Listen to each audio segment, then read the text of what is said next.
Designed as an independently operating transport for a scout battalion, the Seeker-class dropship is one of the fastest designs operating in a sphere, thanks to the massive quad-Rantec fusion drive system.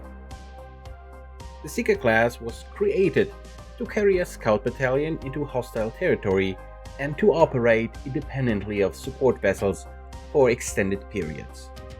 Energy weapons dominate the Seeker's arsenal, and LRM launchers provide additional long-range firepower. The design's ample cargo holds contain spare parts, food supplies, and water tanks, allowing the craft to operate for up to 4 months without taking on supplies.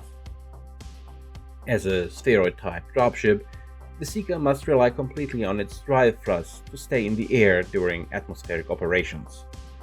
Unlike the aerodynamic designs of the aerodyne dropships, spheroids are generally unstable and so require constant thrust vectoring to keep them from tumbling out of control.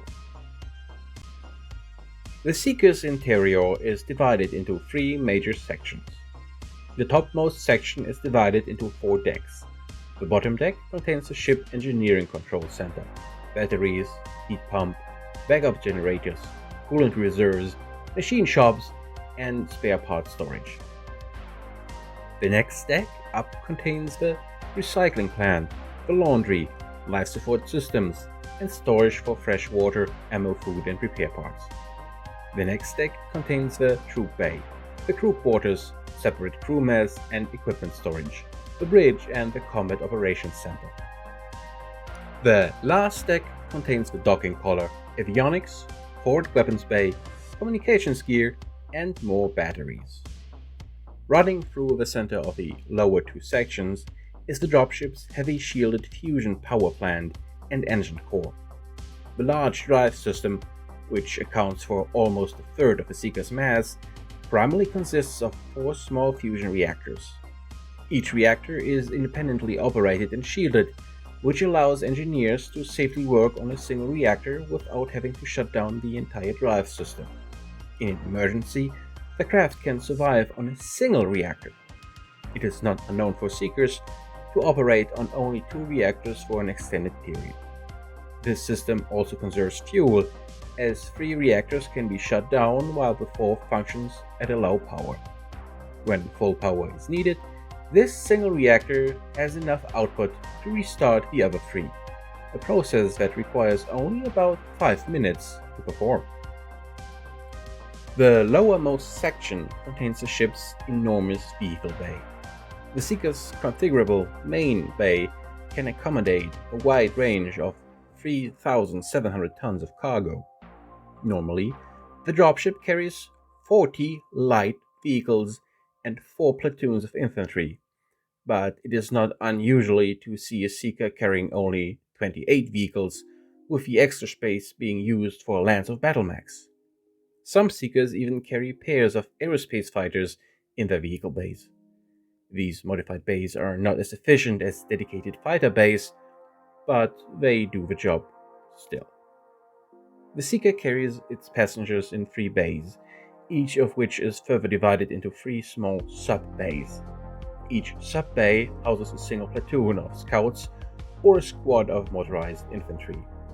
There are normally 4 triple-tiered bunks in each sub-bay, with small personal gear lockers at one end of the room. Each bay contains a single large washroom that is shared by all 3 sub-bays. A set of small double-occupancy quarters are set aside to accommodate an additional 12 personnel. The Seeker class is equipped with a fairly extensive med bay for handling most emergencies. This gives the ship a strong support role for its passenger troops. The crew of a dropship is housed in tiny 4-person bunk rooms with a single washroom for the entire crew.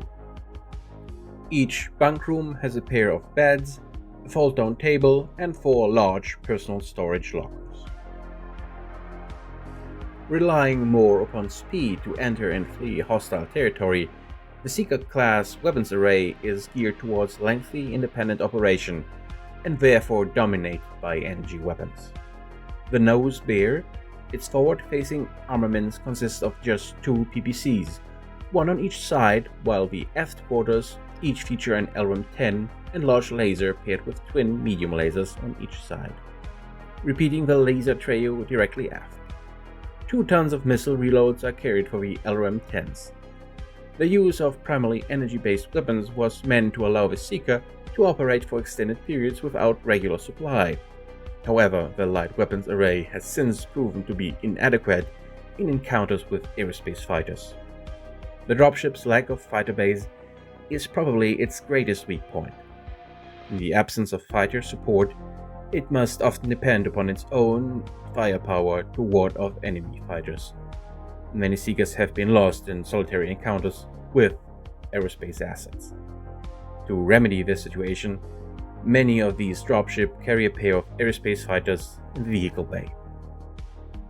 Variants: the upgraded version.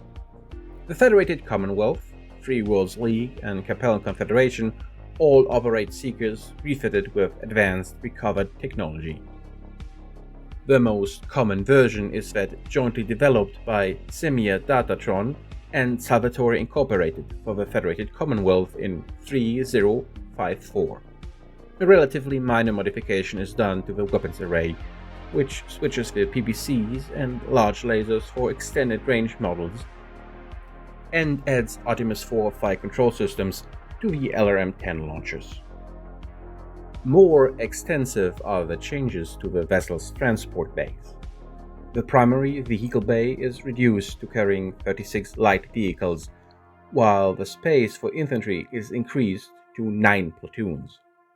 A 160-ton capacity cargo bay carries general supplies, and the number of bay personnel is also increased to 432.